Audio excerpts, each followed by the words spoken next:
নমস্কার বন্ধুরা, আমি সঞ্চিতাস এসেন্স রেসিপিজ ইউটিউব চ্যানেলে আপনাদের সবাইকে স্বাগত। শুভ শারদিয়া, সেই সাথে প্রীতি, শুভেচ্ছা, অভিনন্দন। আর একদম হোমমেড, আপনি যদি বিদেশেও থাকেন আর আপনি যদি বাঙালি মিষ্টি একদম মিস করছেন, তাহলে আর মিস করবার দরকার নেই। এই রেসিপিগুলো একটু ফলো করলেই বাড়িতেই চটজলদি বানিয়ে ফেলতে পারবেন এই ভীষণ সুন্দর অনবদ্য স্বাদের বেঙ্গলি ফেমাস কয়েকটা মিষ্টি রেসিপি। এই রেসিপিগুলো খেতে এত অনবদ্য আর সময় লাগে ভীষণ কম। আমি পরপর বিভিন্ন প্রসেসের মাধ্যমে, বিভিন্ন টিপস এবং ট্রিক্সের মাধ্যমে উইদাউট ফেল এই রেসিপিগুলো তৈরি করা আপনার সাথে শেখাবো।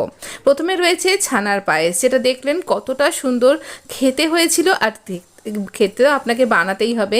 এটা মাখা সন্দেশ, আর দেখতে অসম্ভব সুন্দর, স্বাদ আর গন্ধের কথা কী বার বলবো। আপনাকে নিজে বানিয়ে এর স্বাদ আস্বাদন করতে হবে। রয়েছে ভীষণ সুন্দর একটা কালাকাঁদের রেসিপি। কালাকাঁদ আমাদের সবাইকার মধ্যে খুব ফেভারিট, কিন্তু এই প্রত্যেকটা মিষ্টি আমরা ছানা দিয়ে তৈরি করব। কিন্তু মিষ্টিটা ছানায় পরিণত, মিষ্টির জন্য ছানা কি করে তৈরি করবেন, প্রথমে আমরা সেই জিনিসটা শিখে নেব। বাড়িতেই ছানা তৈরি করতে পারবেন এই উপায় অবলম্বন করলে। একটা পাত্র নিয়েছি, তাতে একটু জল দিয়েছি, আর আমি নিয়েছি 1 লিটার ফুল ফ্যাট মিল্ক। প্যাকেটের দুধই নিচ্ছি, কিন্তু সেটা ফুল ফ্যাট কাউ মিল্ক হতে হবে, বাফেলো মিল্ক কিন্তু নয়। দেখতেই পাবেন প্যাকেটের গায়ে লেখা থাকে কাউ মিল্ক এবং বাফেলো মিল্ক বলে, আমি কিন্তু কাউ মিল্ক নিয়েছি। এই ইন্ডিয়ান সুইটগুলো, আপনি বাঙালি ছানার যে মিষ্টি তৈরি করবেন, সেগুলো কিন্তু অবশ্যই এই কাউ মিল্ক এবং ফুড ফ্যাট যুক্ত মিল্কে তৈরি করলে স্বাদ অনেক গুণ ভালো হবে। আমি এখানে দুধের প্যাকেটটা থেকে দুধ দিয়ে দুধটাকে ফুটিয়ে নিয়েছি। যখন এরকম ফুটে উঠবে, একটা মালাই জমবে, সেটা আবার তুলে রাখুন। সেটা আবার আমরা অন্যান্য রেসিপিতেও কিন্তু ব্যবহার করব। এই রেসিপির মধ্যেই অন্তর্গত কিছু রেসিপিতে ব্যবহার করব। এখানে 1 লিটার দুধ কাটিয়ে দেখিয়েছি। প্রত্যেকটা দুধের জন্য, ছানার জন্য আলাদা আলাদা দুধ লাগবে, একই প্রসেসে তৈরি করতে হবে। এখানে সমান পরিমাণে ভিনিগার আর জল মিশিয়ে একটুখানি 5 মিনিট ঠান্ডা করে দুধটাকে আমি এখানে ছানাটা কাটিয়ে নিলাম। তারপর ঠান্ডা খাবার জল দিয়ে দিলাম, ঠান্ডা মানে রুম টেম্পারেচারে থাকা। এবার চাপা দিয়ে পুরোপুরি ঠান্ডা করে নেব, একটু গরম ভাব থাকবে না। সেই অবস্থায় একটা মলমলের ফ্যাব্রিকে ছেঁকে নিচ্ছি, পুরো জলটা স্কুইজ করে বার করে দেবো। এর মধ্যে ভিনিগারের টক গন্ধ জলটা রয়েছে, এটা অন্য কাজে ব্যবহার করব, আটা মাখতে, ডাল তৈরি করতে ইত্যাদি। এরপর নর্মাল যে খাবার জল, সেই দিয়ে আমরা এটাকে ভালো করে ওয়াশ করব, খুব ভালো করে, যাতে একটু টক গন্ধটা না থাকে। তারপর আবার এরকম করে স্কুইজ করলে দেখতে পাবেন এরকম ধারের মতন জলটা চলে আসছে। যতক্ষণ পর্যন্ত এই জলটা আসছে, ততক্ষণ পর্যন্ত আমাদের চেপে ধরে থাকতে হবে, নালে কোথাও হ্যাং করে রাখুন এই পোটলাটাকে। তো আবার ছিঁড়ে যাওয়ার ভয় আছে, আর আমার তাড়াতাড়িতে ছিল, সেই জন্য আমি আরও একটা ফ্যাব্রিক দিয়ে এইভাবে মুড়ে রাখলাম। তাহলে জলটা টেনে নেবে, এবং এইভাবে উঁচু করে রাখলে খানিকটা জল বেরিয়েও যাবে। এবার এই 1 লিটার দুধের থেকে আমি অর্ধেকটা ছানা নিয়ে নিয়েছি। আমার এই রেসিপিতে লাগছে অর্ধেকটা ছানা, মানে 1/2 লিটার দুধের ছানা করলেও হয়ে যেত। তো আমার ওইটাও লাগবে বলে আমি একই সাথে করে নিয়েছি। হাতের তালু দিয়ে আমি এই ছানাটাকে খুব ভালো করে স্ম্যাশড করে নেব, একটুও যেন দানা দানা ব্যাপারটা না থাকে। তো একদম ভালো করে স্ম্যাশড করে নিতে হবে। ছানাটা এইরকম ঠান্ডা হয়ে যাওয়ার পরই কিন্তু এই প্রসেসিংয়ে যেতে হবে, গরমে কিন্তু করলে হবে না, ছাঁকা লেগে যাবে আর আপনার ছানাটা ঠিকঠাক পর্যায়ে আসবে না। তো এইখানে আমি কিন্তু খুব ভালো করে এটাকে ডলে ডলে নেব, আর ঠান্ডা করে করলে দেখবেন ছানার পরিমাণটাও অনেকখানি পরিমাণে বেড়ে যাবে, সলিড হয়ে যাবে অনেকটা। এবার দেখুন এই রকম পরিমাণ একটা হয়েছে, আমি দেখিয়ে দিলাম, আপনি কাপ মাপতে যাতে আপনার সুবিধা হয়, 1 কাপ মতন ছানা। এবার এই কড়াইটা গরম হয়ে গেছে, সামান্য একটু জল দেব। আমরা কেন জল দিই বলুন তো, যাতে দুধটা কড়াইতে আটকে না যায়, তাহলে তো দুধটা পুড়ে যাবে, এই জন্য। এবারে দিচ্ছি আগে থেকে জাল দিয়ে রাখা দুধ। এই দুধটা 500 মিলিলিটার দুধ আমি এখানে অ্যাড করলাম। আপনি 2 বড় কাপের মাপে ধরতে পারেন। তো এইরকমভাবে আমরা দুধটাকে একটুখানি আগে থেকে জাল দিয়ে রেখেছিলাম, এটা ঠান্ডা হয়ে গেছে। এটাকে হাই ফ্লেমে আমরা কিন্তু যা কিছু মিষ্টিগুলো তৈরি করব, হাই ফ্লেমেই তৈরি করব, না হলে ছানা শক্ত হয়ে যাবে। এবারে দেখুন এখানে 2 হাতা বলতে পারেন, একটা ডাবু হাতা, মানে আপনি কাপ ধরলে 1/2 কাপ মতন হতে পারে। তো এইরকমভাবে আমরা 2 হাতা মতন চিনি দিলাম।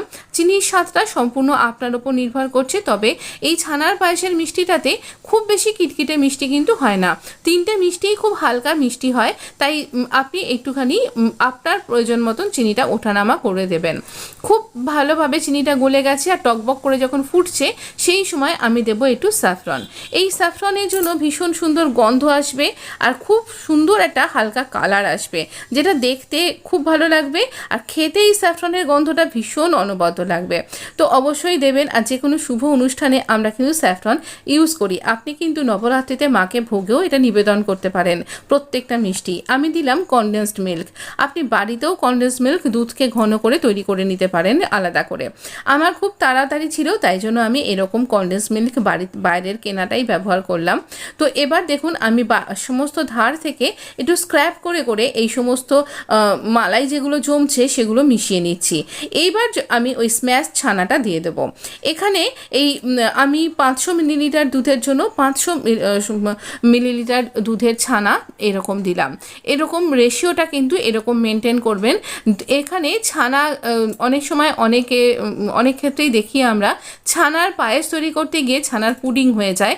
এটা কিন্তু সেরকম হবে না। ছানার পায়েস, যে কোনো পায়েসের মধ্যে একটু লিকুইড স্ট্রাকচারটা থাকে। এবার ড্রাই ফ্রুটস দেবো, এটার মধ্যে সেই লিকুইড স্ট্রাকচারটা থাকবে। আপনি দোকান থেকে যেরকম কিনে খান ঠিক সেরকম 15 মিনিট হাই ফ্লেমে আমরা কিন্তু নাড়াচাড়া করতে করতে কুক করে নেব। আর তাহলেই দেখবেন যে একদম ছানাটা কুক হয়ে গেছে, যেমন রসগোল্লা কুক হয়ে যায় সেরকম। তারপরে আমরা একটু আঁচটা সামান্য একটু কমাবো, হাইয়ের দিকেই থাকবে। আমরা 1 চামচ কেওড়া ওয়াটার, 1 চামচ রোজ ওয়াটার দেব। আর দেখতেই পাচ্ছেন ছানা দেওয়া সত্ত্বেও কিন্তু আমাদের দুধ কেটে যায়নি। আর দুধের এই লিকুইড ব্যাপারটা আছে, আর অনবদ্য খেতে হয়েছিল। তবে হ্যাঁ, টাটকা দুধ টাটকা ছানা দিয়েই করতে হবে। একদিনের বাসি করলে কিন্তু এটা নষ্ট হয়ে যেতে পারে। তো এইভাবে আমরা এবার ছানার পায়েসটাকে এরকম সার্ভ করব। আপনি ছানাটাকে ঠান্ডা করার জন্য ফ্যান চালিয়ে নিতে পারেন, তলায় একটু কোনো গামলা বা এরকম পাত্রে বসিয়ে নিতে পারেন ঠান্ডা জলের মধ্যে। এইভাবে ঠান্ডা করতে পারেন, তবে সেটা খুব রিস্কের ব্যাপার। ফ্যান চালিয়ে নিলেই সুবিধা হবে। আমি এটা পরিবেশন করছি, সাথে দেবো একটু ড্রাই ফ্রুটস। একদম ঠান্ডা করেই পরিবেশন করবেন, আর একটুখানির জন্য ফ্রিজে রেখে পরিবেশন করবেন, তাহলে ঠান্ডা ঠান্ডা এটা খেতে অনবদ্য লাগে। যে কোনো অনুষ্ঠানের শেষে একটা ডেজার্ট যদি আপনি চাইছেন, তাহলে এর থেকে ভালো আমার মনে হয় না কোনো বাঙালি মিষ্টি হতে পারে। খুব সহজে তৈরি করা যাবে। আর আমি না ইডেবল রোজ পেটাল সবসময় বাড়িতে রাখি বিরিয়ানি তৈরি করতে, মিষ্টিতে সার্ভ করতে। তো এটা ভীষণ ভালো একটা ফ্লেভার অ্যাড হয়ে যায়, একটা কালার, একটা টেক্সচার পাওয়া যায়, খেতে অনবদ্য লাগে। এটা যখন পায়েসের সাথে মিশে যাবে না, অনবদ্য খেতে লাগবে। এটুকুনি বললাম। অবশ্যই কিন্তু তৈরি করবেন, আর যদি বানাচ্ছেন আমাকে জানাতে ভুলবেন না। এই হলো প্রথম মিষ্টিটা, একদম অনবদ্য হয়েছিল আর নিমেষে শেষ হয়ে যাবে, এটুকুই বলছি। তো ভীষণ সুন্দর খেতে এই ছানার পায়েসটা।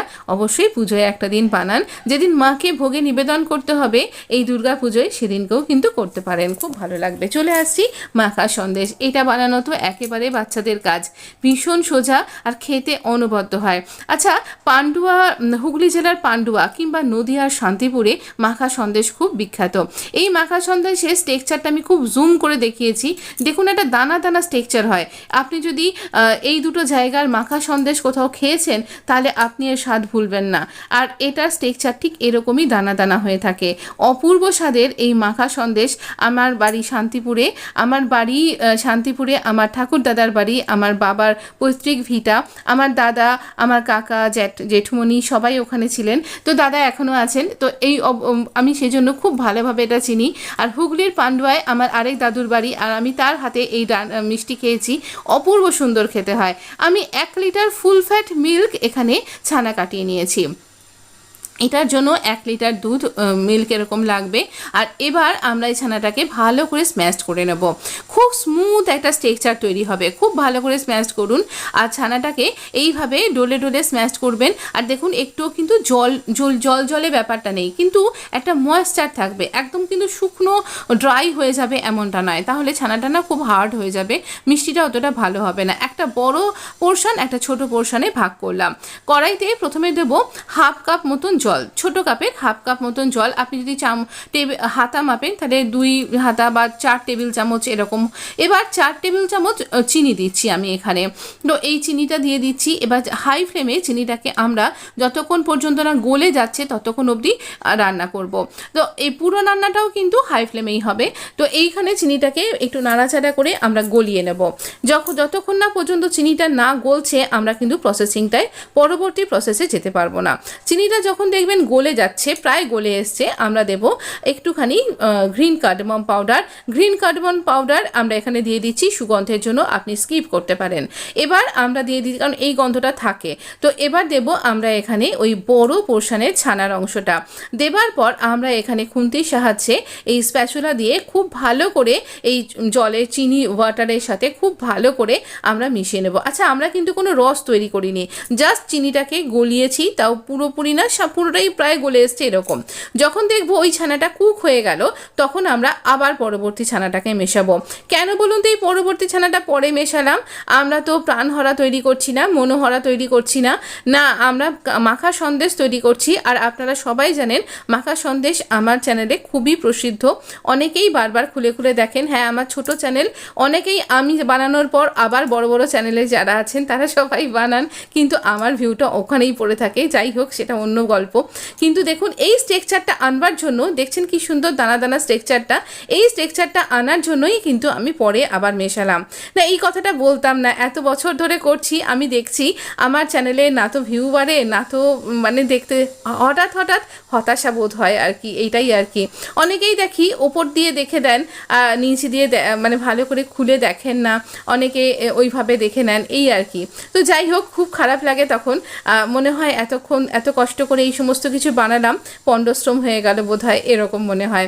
কিন্তু তবুও আপনাদের প্রতি একটা ভালোবাসার টানে আবার পরের দিন ক্যামেরা অন করে আবার ভিডিও তৈরি করতে ইচ্ছা করে।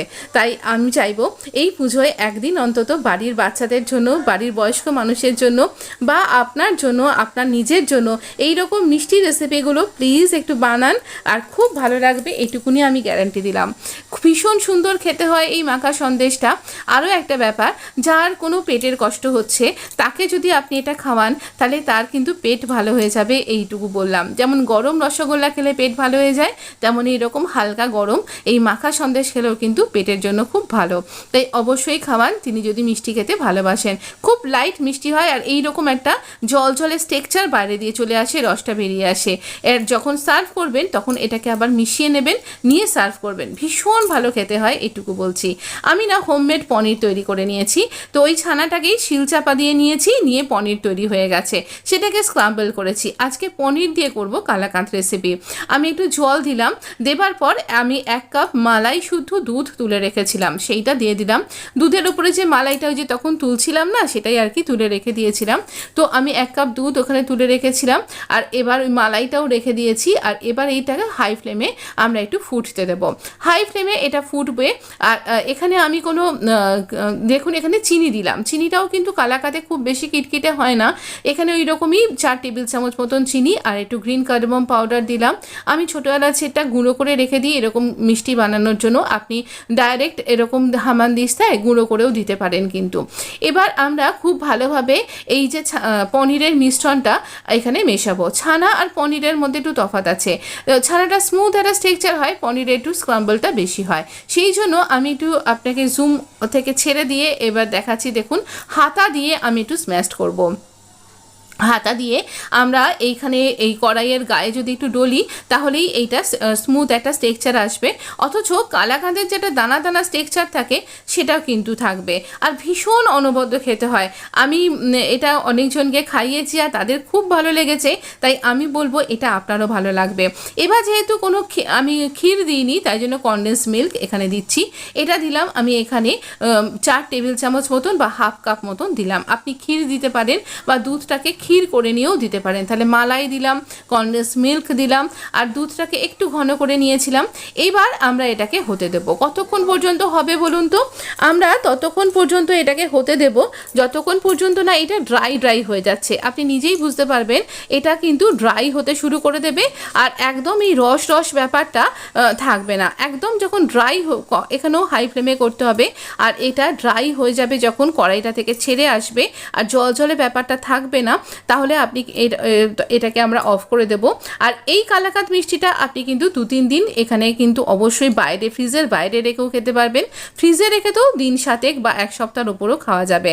তো অবশ্যই ট্রাই করুন এই দুর্গাপুজোয় এইরকম সুন্দর অনবদ্য এই ভীষণ সুন্দর স্বাদের এইরকম 3টে মিষ্টি। আমি একটা ভিডিওর মধ্যে আপনাকে 3টে মিষ্টির এইরকম রেসিপি শেয়ার করলাম। অবশ্যই আমি চাইবো আপনি দেখবেন এবং বানাবেন, যাতে সহজেই বানাতে পারেন সেই রকম টিপস দিলাম। দেখুন একদম শুকনো শুকনো হয়ে গেছে।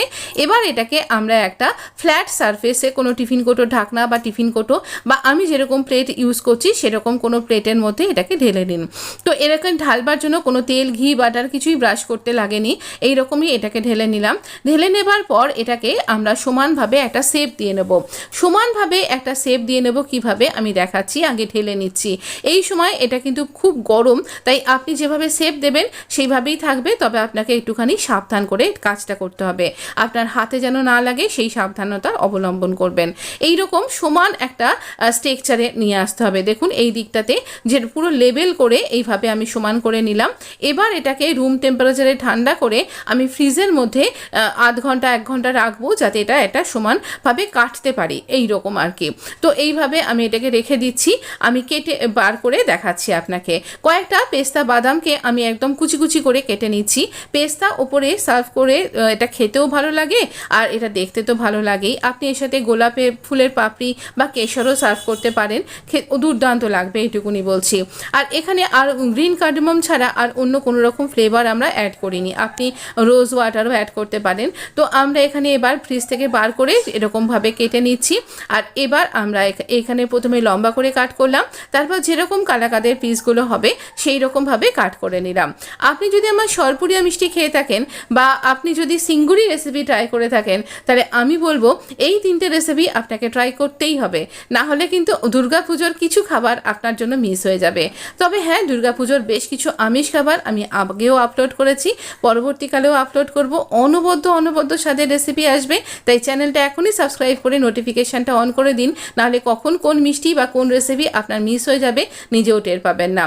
আপনি যখন গেস্টকে এটা সার্ভ করবেন, তিনি তো বাবা বলবেনই, আপনারও নিজস্ব খুব তৃপ্তি লাগবে যে তাকে একটা ভালো জিনিস সার্ভ করতে পেরেছেন। অবশ্যই জানান কেমন লাগলো। আপনি ভালো থাকবেন, সুস্থ থাকবেন, পুজোয় খুব মজা করে ঠাকুর দেখুন, প্যান্ডেল হপিং করুন আর খুব সুন্দরভাবে পুজো কাটান। ভালো থাকবেন, সুস্থ থাকবেন। ধন্যবাদ বন্ধু, আপনাকে অসংখ্য ধন্যবাদ।